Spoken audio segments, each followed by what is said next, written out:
Hola a todo el mundo, muy buenos días. Mi nombre es Roberto y soy científico de datos en el equipo Evangelist de NIME. Y hoy os voy a hablar de recopilación y explotación de datos de estación meteorológica con NIME. Antes de pasar a la parte central de nuestra presentación, me gustaría haceros una pequeña introducción a NIME y al software que la empresa produce. Y después de la introducción a NIME, vamos a pasar al caso de uso central de nuestra presentación, que es la construcción de una estación meteorológica. Y para la recopilación de datos mediante placa de sensores Arduino y luego la predicción de las temperaturas. Bueno, primeramente vamos a ver qué es NIME. Bueno, NIME es el nombre de la empresa que tiene oficinas en Europa y en Estados Unidos. Además, la empresa tiene colaboraciones con universidades y centros de investigación tanto en Europa como en Estados Unidos, Asia y Sudamérica.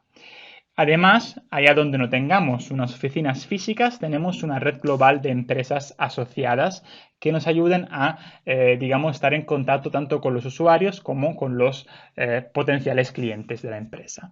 La empresa tiene, digamos, desarrolla un software para el análisis de datos que es NIME Analytics Platform.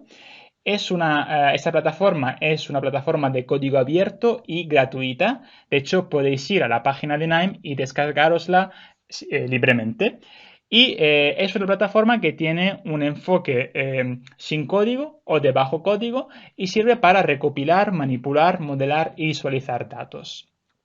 Además, la empresa produce un complemento comercial que se puede utilizar mediante una licencia que es el NIME Server. El NIME Server suelen utilizarlo las empresas para el despliegue, la gestión, para consumir y optimizar los flujos de trabajo. Además, NIME tiene una comunidad muy grande e interactuamos con la comunidad a través de diferentes canales. Por ejemplo, el NIME Forum, que es uno de los recursos fundamentales para el soporte de la comunidad, pero también a través de redes sociales, a través de muchas iniciativas y eventos que organizamos para conocer e interactuar con la comunidad. El ecosistema de NIME está formado por dos partes, una parte de creación y una parte de puesta en producción. La parte de creación se hace siempre con el NIME Analytics Platform, que es, como os decía, la plataforma de código abierto y gratuita que podéis descargaros desde la página web de NIME y sirve para la utilizamos para leer, combinar y transformar, modelar y visualizar nuestros datos a través, por ejemplo, de las extensiones y las integraciones con las que podemos trabajar con diferentes tipos de datos, imágenes, textos o series temporales y mucho más. Y luego tenemos, tras la parte de creación, tenemos la parte de puesta en producción. La parte de puesta en producción se suele hacer con el NIME Server y sirve para el despliegue, para la gestión, para consumir e interactuar con los flujos de trabajo y además el NIME Server se suele utilizar para la colaboración entre equipos, para el desarrollo de aplicaciones para el usuario final o para la ejecución controlada de flujos de trabajo. Pero, ¿qué es lo que se puede hacer con el NIME Software? Pues con el NIME Software podemos cubrir todas las etapas del ciclo de vida de la ciencia de datos, a partir, por ejemplo, del acceso a los datos mediante, por ejemplo, conexión a bases de datos o, por ejemplo, importando ficheros de Excel o recopilando datos, por ejemplo, de redes sociales a partir de Twitter. Pero en NIME también tenemos opciones para trabajar con los Big Data, puesto que tenemos capacidades para procesar grandes volúmenes de datos en un framework computacional como por ejemplo el de Apache Hadoop.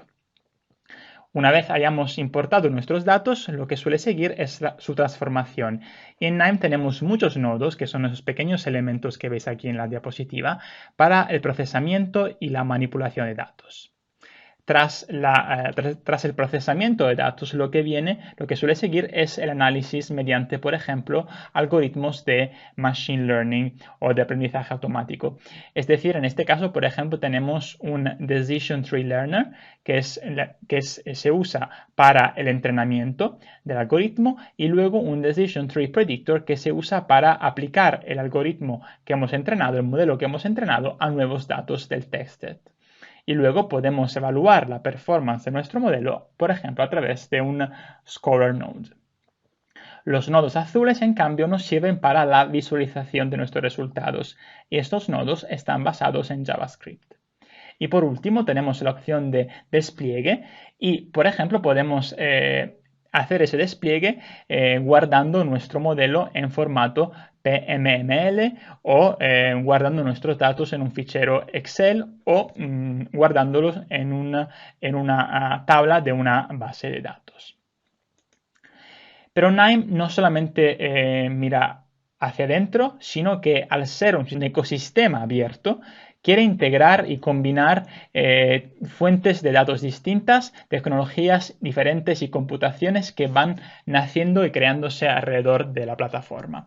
Por eso tenemos la capacidad de integrar datos de diferentes fuentes externas, por ejemplo, de SAP, de SharePoint, de SAS, de MongoDB y mucho más. Y también tenemos opciones para trabajar con librerías avanzadas de Machine Learning y de Deep Learning, por ejemplo, TensorFlow, Keras, Weka, H2O y muchas más. Y, como no, tenemos opciones para integrar tecnologías para la realización de informes y visualizaciones, como por ejemplo Tableau, Power BI, Plotly. Y para los que quieran escribir líneas de código, tenemos la opción de integrar lenguajes de programación mediante los nodos de R, Python y Java y JavaScript. Bueno, pasemos ahora a la parte fundamental y principal de nuestra presentación, es decir, la construcción de una estación meteorológica con Nime y sin código. Pues, ¿por qué primeramente sería interesante poder construir una estación meteorológica? La respuesta es porque predecir el tiempo nos puede ayudar a mejorar la agricultura. De hecho, sabemos que el clima es uno de los factores clave para los agricultores que quieren asegurar cosechas sanas y productivas.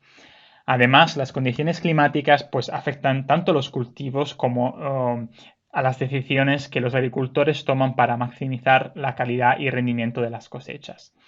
Y sabemos además que el desarrollo de las plantas depende, entre otras cosas, de la temperatura del ambiente. Y en general, los días más cálidos suelen adelantar el crecimiento, mientras que los días más fríos suelen frenar el crecimiento.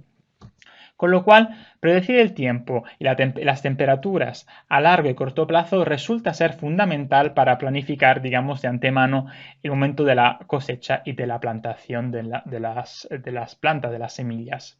Y, por lo tanto, pues sería interesante poder tener una tecnología que nos ayuda a, digamos, recopilar datos meteorológicos y luego realizar predicciones sobre las temperaturas.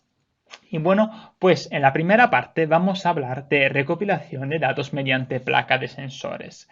De hecho, resulta muy interesante pensar de poder, digamos, recolectar informaciones sobre las condiciones meteorológicas y luego tener un modelo que nos permite predecir el tiempo, por ejemplo, de mañana. Pues, ¿cómo lo podemos hacer? A partir, por ejemplo, de una placa de sensores de modelo Arduino, que es la que hemos utilizado para nuestro experimento. Hemos conectado una placa de Arduino MKR IoT Carrier y la hemos puesto, digamos, en la ventana de nuestra oficina.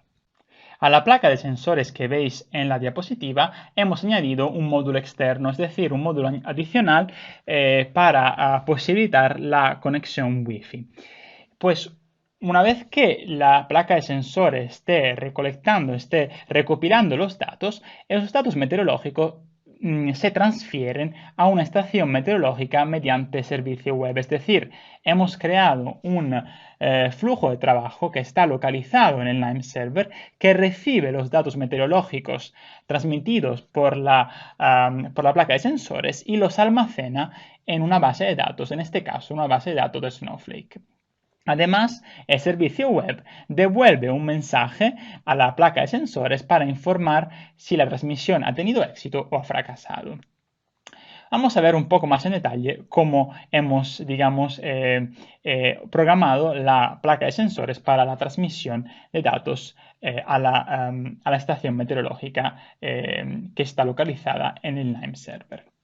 Pues como veis aquí en esa diapositiva, la conexión, digamos, al servicio meteorológico desde Arduino está programada con este código. Es decir, hemos utilizado una función setup para inicializar la placa, que se usa solamente una vez. Luego hemos utilizado una función loop que se ejecuta continuamente para controlar la placa y una función delay que sirve para recopilar la frecuencia de los datos cada minuto. Con la placa de sensores de Arduino hemos recopilado información sobre la temperatura, la humedad y la presión atmosférica. Y una vez, digamos, hayamos recolectado esa información, la parte más interesante es la que veis aquí, la que veis, digamos, un poco más grande. Es decir, hemos establecido una conexión entre la placa de sensores y el flujo de trabajo que está en el Lime Server. Es decir, enviamos mediante una petición GET a la estación meteorológica los datos que la placa de sensores ha recopilado para que luego estos datos se puedan almacenar. Es decir, tenemos básicamente, por una parte, la placa de sensores que está constantemente enviando peticiones GET a la estación meteorológica y por otra parte la estación meteorológica está todo el rato a la espera de recibir digamos las peticiones de la placa de sensores para digamos recuperar los datos y luego digamos almacenarlos en una base de datos y a la vez devolver un mensaje de éxito o de fracaso. Es decir, tenemos básicamente, por una parte, la placa de sensores que está constantemente enviando peticiones GET a la estación meteorológica y por otra parte la estación meteorológica está todo el rato a la espera de recibir digamos las peticiones de la placa de sensores para digamos recuperar los datos y luego, digamos, almacenarlos en una base de datos y a la vez devolver un mensaje de éxito o de fracaso. Vamos a ver ahora un poco más en detalle cómo funciona nuestra estación meteorológica mediante servicio web. En Nime Analytics Platform podemos crear servicios web utilizando dos nodos muy importantes, es decir, el container input.json y el container output.json. Estos dos nodos lo que hacen es recibir las peticiones en formato JSON y devolver las respuestas en formato también JSON. Es decir, aquí estamos recolectando los datos que nos envía nuestra placa de sensores y aquí producimos una respuesta que también es en formato JSON. Es importante, digamos, añadir que cualquier workflow, cualquier flujo de trabajo que esté localizado en el Nime Server se convierte en un servicio web y mediante la interfaz de Swagger podemos decidir qué peticiones habilitar, por ejemplo, la petición GET o la petición POST de los servicios web. Más allá de esto, podemos ver que entre los dos nodos de container input.json y container output.json tenemos otros nodos más. Por ejemplo, tenemos un JSON to table node que convierte la información que hemos obtenido de la placa de sensores de formato JSON en formato tabla. Además, mediante ese metanodo de timestrap, vamos a añadir una marca temporal a los datos que la placa de sensores envía a la estación meteorológica que tenemos localizada en el Nime Server, para poder tener siempre una referencia temporal de los datos recopilados. Sin embargo, una parte más importante o más interesante quizás de nuestro servicio web es la fase en la que digamos, guardamos o almacenamos los datos que nos envía la placa de sensores. Y para eso tenemos dos components. Vamos a ver qué pasa en el primero. Como veis, tenemos un Snowflake Connector Node que nos permite conectarnos a la base de datos de Snowflake y a partir de ese momento poder guardar los datos en nuestra base de datos. Sin embargo, como podéis ver en la diapositiva, a veces, en este caso, ese nodo no se ha ejecutado correctamente.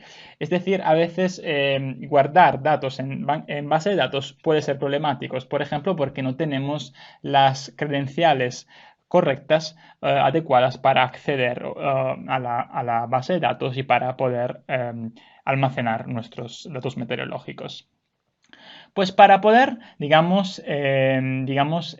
gestionar la presencia de errores, pues hemos añadido dos nodos muy interesantes, es decir, el try and catch errors. Estos nodos lo que hacen es, crear dos ramas del flujo de trabajo, una rama superior que se va a activar siempre y cuando la ejecución y el almacenamiento en la base de datos de Snowflake digamos, tenga éxito, y una rama inferior que en cambio se va a activar cuando esto no pasa, es decir, cuando la ejecución no tiene éxito, la rama inferior va a crear un fichero de log que nos permite, luego inspeccionar qué ha pasado en nuestro workflow. Aún así, para poder,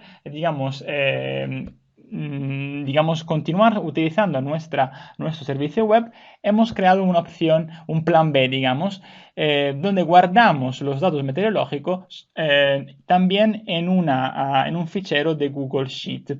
De esta forma podemos asegurarnos que el servicio no vaya a interrumpirse y podemos guardar nuestros datos de forma sencilla y sin problemas. También en el segundo componente donde guardamos los datos en un fichero de Google Sheet hemos implementado una lógica de try and catch para también, por si llegara a pasar o por si llegara a surgir un error, tener un fichero de log que nos permita luego inspeccionar o examinar los errores. Entonces, a partir de este momento, lo que viene después es la predicción de las temperaturas. Una vez hayamos recopilado y almacenado los datos meteorológicos relativos a la temperatura, humedad y presión, lo que nos interesa es utilizar esos datos para entrenar un modelo que nos permite hacer unas predicciones sobre las temperaturas del día siguiente. Vamos a ver cómo podemos hacer esto. Primeramente, vamos a tener que acceder a nuestros datos que están almacenados en la base de datos de Snowflake. Luego hay una fase de procesamiento de datos y, como veis, vamos a empezar con convertir la información sobre la marca temporal de formato string a formato date and time. El formato date and time es un formato típico de NIME que resulta muy cómodo para trabajar con fechas y con horas. Luego tenemos dos components, el aggregation granularity, el timestamp alignment. Estos son dos verified components de NIME que sirven para, procesar series temporales. De hecho, en el primer caso vamos a agregar las temperaturas por cada hora. Y luego con este segundo component vamos a hacer una alineación de las marcas temporales. Luego vamos a imputar los valores perdidos y por fin ya vamos a la parte analítica donde, hacemos una repartición de los datos entre training set y test set y por cierto es muy importante subrayar que al tratarse de series temporales es muy importante preservar el orden de los datos. Y luego, como veis, vamos a utilizar el algoritmo SARIMA. Aquí tenemos dos verified components de NIME para entrenar un algoritmo de series temporales que es el algoritmo SARIMA. SARIMA es básicamente una versión mejorada de ARIMA que modela explícitamente la estacionalidad presente en los datos. Como veis, podemos configurar este component especificando, por ejemplo, el número de observaciones rezagadas, el número de diferenciaciones antes del entrenamiento o la estacionalidad, y luego utilizar el SARIMA Predictor Component para hacer nuestras predicciones. En este caso estamos utilizando los datos relativos a los 24 días anteriores para entrenar nuestro modelo SARIMA. Obviamente, cuando ya estemos contentos con la performance de nuestro modelo, podemos guardarlo en una, para la fase de despliegue. Y vamos a, inspeccionar, vamos a ver qué tan bien ha funcionado nuestro modelo mediante este componente aquí. Y vamos a ver en la siguiente diapositiva, de hecho, cuál es la tendencia de las predicciones. Como veis, en verde vamos a tener la temperatura promedio de los días anteriores y en cambio en azul vamos a tener las predicciones. Es interesante además ver cómo nuestro componente nos devuelve también unas medidas para evaluar a nivel cuantitativo la performance de nuestro modelo. Por ejemplo, como veis, aquí tenemos R-squared, mean absolute error y muchas más aquí. A partir de, de esta tendencia, vamos a poder extraer las temperaturas mínimas y máximas para el día siguiente. Es decir, vamos a ver cómo poder producir predicciones de las temperaturas en la fase de despliegue. Pues primeramente vamos a tener que crear nuevas marcas temporales para las 24 horas siguientes a partir, del momento de ejecución de este flujo de trabajo. Luego vamos a importar el modelo SARIMA que hemos entrenado y vamos a aplicar, el modelo SARIMA a las nuevas marcas temporales mediante el SARIMA Predictor Node. Una vez hayamos hecho esto, pues aquí tenemos un par de nodos para manipular nuestros datos. Vamos a tener luego dos metanodos. El primero, en este metanodo filtramos las marcas temporales para el día siguiente y en el metanodo de abajo vamos a recuperar las predicciones de las primeras 24 horas o después del momento de la ejecución de nuestro flujo de trabajo. Por último, vamos a crear un dashboard para, disfrutar de las predicciones de las temperaturas que nuestro modelo en fase de despliegue nos entrega. Y aquí en la diapositiva vais a ver que, por ejemplo, vamos a poder establecer cuáles serán las temperaturas hora por hora y también las temperaturas que vamos a tener el día siguiente, es decir, unas mínimas de 18 grados y unas máximas de 27. Y con esto termina mi presentación. Muchas gracias por vuestra atención y hasta pronto.